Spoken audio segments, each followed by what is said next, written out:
Are you ready to meet the long COVID man? Want to know how I went from a mild mannered retiree to someone with superpowers? More importantly, for those of you living with long COVID, do you want to know the upside of having it? And there is an upside of having it now. It's not all doom and gloom, even though it can feel like it at times. Well, these videos are going to answer those questions for you and more. Now then, let me introduce myself to you. Hey, sorry, we were gonna film now. Is it a good time? Now? Hey, it is I, Long COVID Man.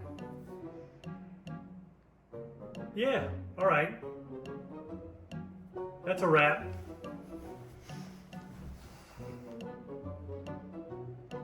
Hey, that was good, but maybe a little bit more about you. All right, Mr. DeMille, I'm ready for my close-up.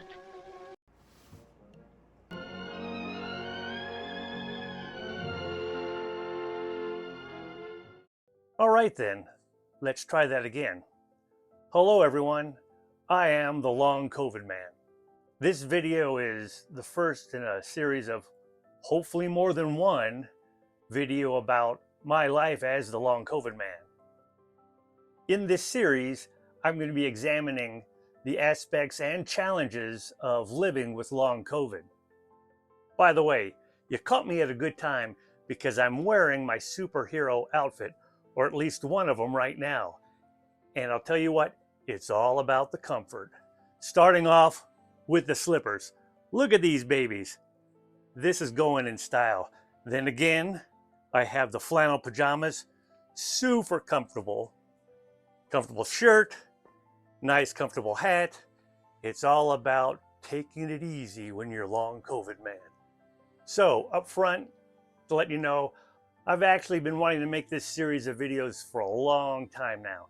And the only thing that's really held me back is long COVID. And yeah, I got all the special effects going now.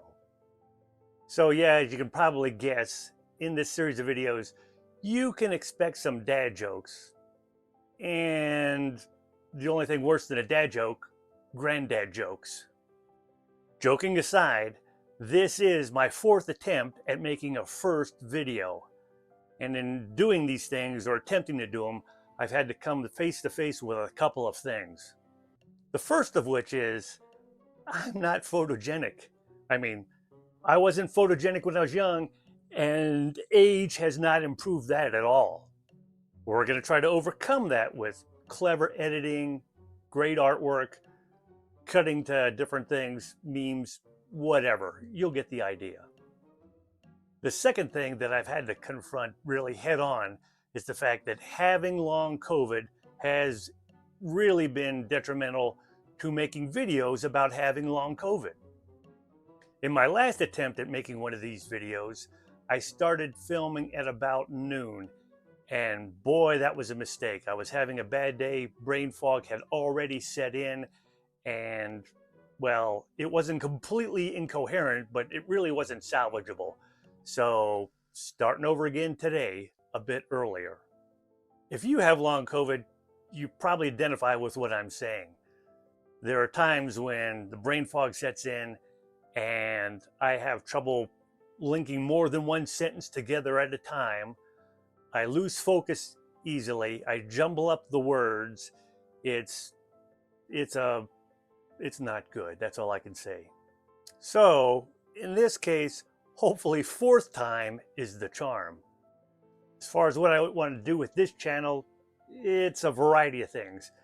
Besides the very sarcastic examination of my superpowers, eventually it's my goal to maybe bring in others to talk about long COVID.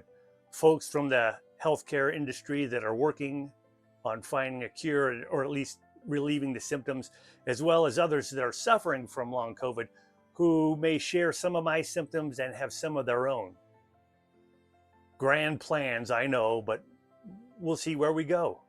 Obviously, it's going to be critical to talk about my symptoms how they've caused me to rearrange my life to manage my expectations of myself significantly downward on a daily, weekly, monthly basis. In an upcoming video, I'm going to really dissect my symptoms in detail, talk about how each one of them affects me, both direct symptoms and indirect symptoms. To give you an idea of what I'm going to be talking about, a couple of examples of direct symptoms are chronic fatigue and brain fog. And indeed, these are the two primary symptoms that caused me to really fail at my first attempts of doing this video. A couple of indirect symptoms are anxiety and depression. Now, these aren't directly related to the fact that the COVID-19 virus is still in my body, but, well, I think anybody with a chronic illness is at risk of having anxiety and depression. My anxiety and depression are actually exacerbated by the fact that they're triggered by two different factors. The first of which, obviously, is what we're talking about now, the fact that I have long COVID. The second trigger for my anxiety and depression is something that's been with me since 1968, and that is the Cincinnati Bengals. Have we finally gotten a defense? All right, let it go, let it go. Like I mentioned in a future video, I'm going to talk about them in detail. I'm going to go over what each of them does, the risk factors that make them worse at times, probably leaving out the Cincinnati Bengals, but talking about other daily life risk factors. I realized that since getting COVID-19 and having long COVID since July of 2024, my symptoms have gotten more severe.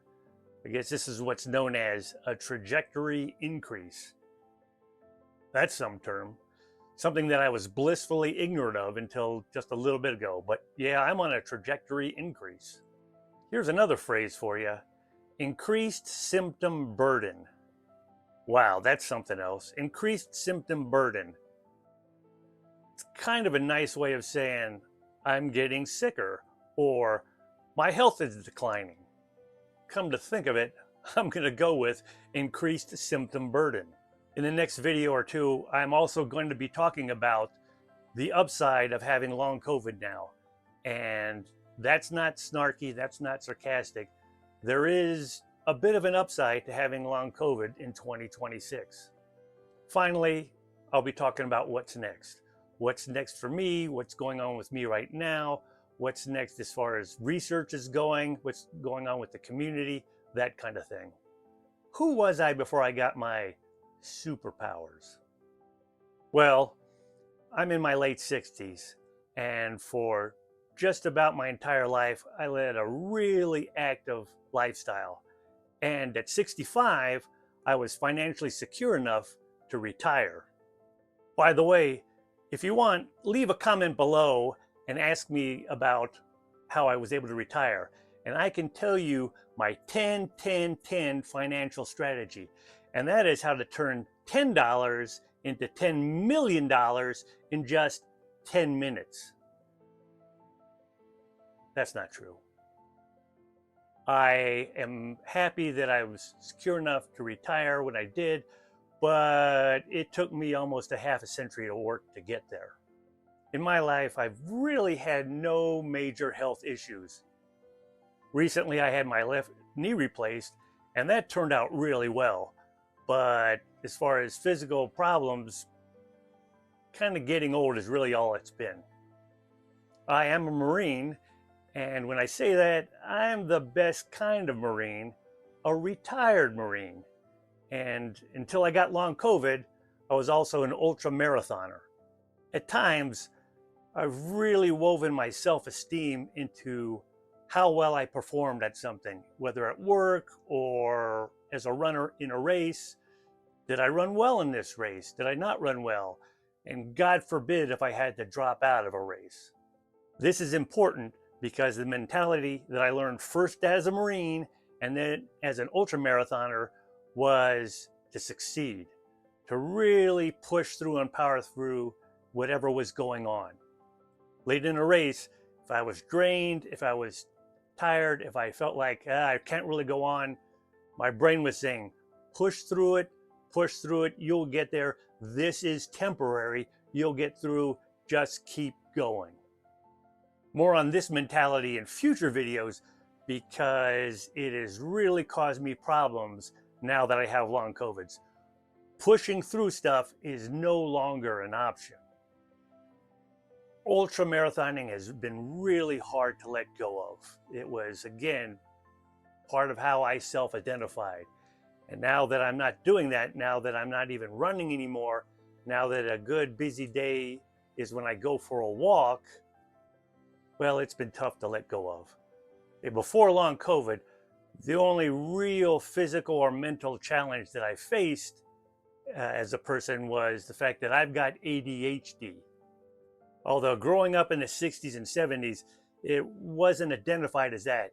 It was called things like daydreaming, not applying myself, he's lazy. I'm really glad that now that there's a name for it, it can be pointed to the fact that, yeah, this is why I lose focus.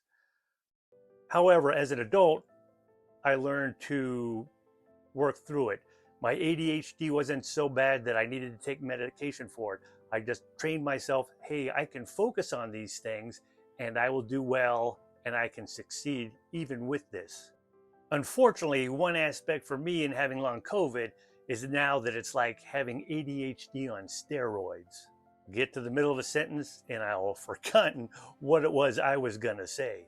These are just some of the adjustments that I've had to make in having long COVID. No longer do ultra marathons, no longer run. Now, when I go for a walk, I try to do a mile to a mile and a half, and that's kind of the limit that I hit before it really has an adverse effect on my health. Now, it's my understanding that having long COVID, I'm not unique to having these symptoms. There are a lot of you that are probably in the same boat that I am. Maybe you used to like to go for hikes or like to go for bike rides and you no longer can. Maybe now you just can't work an 8-hour day, you can't work a 40-hour work week, and you really need to. Some of you, even some of you who are younger and have long COVID, maybe you can't even do the basic things. Hey, packing lunches for your kids to get them to go to school, you just can't do it that day because you can't focus on it or you don't have the energy. It's really debilitating for some of you, and I get it. The bottom line, I am not alone living with long COVID, and neither are you. There are, depending on which publication you read, about 20 million of us in the United States alone that have long COVID. Despite my current health or lack thereof, I am grateful that my symptoms are not any worse than they are. As mentioned, I go for a walk most days, and I have an eBay business that I usually can spend a couple hours a day working on, even on my worst days when the brain fog and post-exertion malaise sets in. My eBay business is actually pretty lucrative. Every week, I am guaranteed pretty much to make tens of dollars. Joking aside, this business does help me keep my brain engaged. Bottom line, my long COVID could be much worse than it is. I do have to admit that before I got long COVID, I had heard about it and I was skeptical. Really skeptical. I had some big doubts about it. One article I found online said that there are over 50 symptoms associated with long COVID. 50? Really? Then I found another one that said 150 symptoms. And the CDC website said that there are 200 symptoms associated with long COVID. I have to admit that my reaction to hearing all of this was bullshit. It seems that every symptom imaginable has at one point been associated with long COVID. Before getting it, I really didn't think about it much, and I dismissed the idea that I would ever get it for two reasons. One, I thought, is this a real thing? And two, I thought, if it is, I'm not going to get it because I'm super healthy. I want to let you know now that I am not a long COVID expert. I am still learning about this disease. I'm not even an expert about my own long COVID. I'm still learning, sometimes the hard way, about some things that I do may affect some symptoms and put my health at risk. And this is my way of saying some of what you've heard or are about to hear may be wrong. I believe the technical term for this is full of shit. At times, I may be talking out of my ass. I just ask that you bear with me. Much of what you're going to hear in future videos are just my perceptions, my experiences in living with long COVID. An important note, I'm going to try not to make my channel political. Unfortunately, this might be impossible. In the United States, healthcare has become political, and COVID-19 especially has become something of a political football in this country. I'm going to try not to kick the football around too much and just stick again to my experiences as well as facts and statistics that I come across. And when I cite those, I'm going to let you know where they come from. However, I understand that even that may upset some of you folks, especially if you're the kind of person that likes to embrace conspiracy theories. Elvis shot JFK and Hitler built the pyramids. Again, I'm just asking you to try to keep an open mind. Now, if you get online, the internet, including YouTube, is full of information about long COVID. Some of it seems to be reliable and some of it isn't. And I have to admit that I really went down the internet rabbit hole a few times looking up some of my symptoms and what they might actually mean. I thought to myself, could these symptoms actually mean something else, something that I'm not aware of? I think the term for this is hypochondria, and at times I really embraced my inner hypochondriac. As an example, some of my long COVID symptoms are also symptoms of Alzheimer's, dementia, that kind of thing. So I thought, maybe I've got that. Or maybe I've got long COVID and it's masking the fact that I also have these other things. Really had to step back and let go of some of that shit. The fact is that some of my cognitive symptoms could point to something else. And some of my physical symptoms could point to something else. But the combination of these symptoms really seems to point to the fact that I have long COVID. Plus, these symptoms manifested when I got long COVID for the second time in July of 2024, and they've persisted since then. So that really points to the fact that, yeah, I've got long COVID. So why is there uncertainty? Well, there's no real test you can do. You can't blow into a tube or give some blood and it's like, voila, you've got long COVID. Unfortunately, it's just not that simple, at least not yet. But the bottom line is, it's not just me that thinks I have long COVID. The experts that I've talked to have also come to the same conclusion.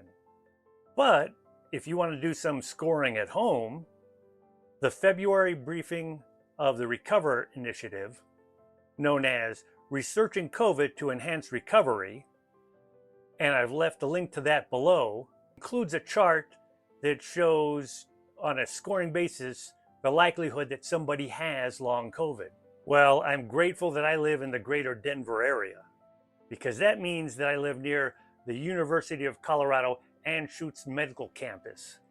And on that campus is a long COVID clinic. I've recently had various appointments at that clinic, and I'll be talking about those and the outcome thereof in a future video. The UC Health campus also has a research center. Some of the folks there are conducting a drug study about a medication that may help with some of the symptoms of long COVID. I am now participating in that study, and I'll be talking about that in a future video as well. At a high level, that's where I am right now. I'm taking it one day at a time, and I'm vowing not to let long COVID get me down. I'm going to live my life. I'm going to enjoy it. I am not going to let it dictate everything that goes on. I'm going to be happy. One last disclaimer before I wrap it up for today. As you can see, my channel is called Adventures of the Long COVID Man. And adventures is really a broad term, so I can pretty much wedge anything into this channel I want to and say, well, it's not directly related to long COVID, but it's an adventure of mine. And now for the obligatory commercial. If you got anything out of this video, please hit the like button. And if you think you might get more out of future videos, please subscribe. If you got anything you want to comment about or questions I have, like, hey, am I really as big a braggart as this hat seems to say I am? Go ahead and ask me in a comment. And finally, please share this with your friends. By the way, I'm going to try to answer and respond to all of your comments. If I don't, it's because I have long COVID. Concerning commercials, it's my intent right now not to get any sponsors for this channel. Now, there's nothing wrong with having sponsors for those of you who are out there who do have sponsors for your channels. But because of the nature of my channel talking about long COVID, I really don't want the perception out there to be the fact that my views have been paid for. So, no sponsors. At least not now. If someone waves a crap ton of money at me, I could change that philosophy. Lastly, this and future videos are not a one-person show. So, I'd like to thank all the little people who have made this channel possible. And by little people, I mean my family. All the editing, all the artwork you're seeing, that is of their creation, and I am truly grateful about that because this channel would not be possible without it. And with that, have a great day. I have to scoot.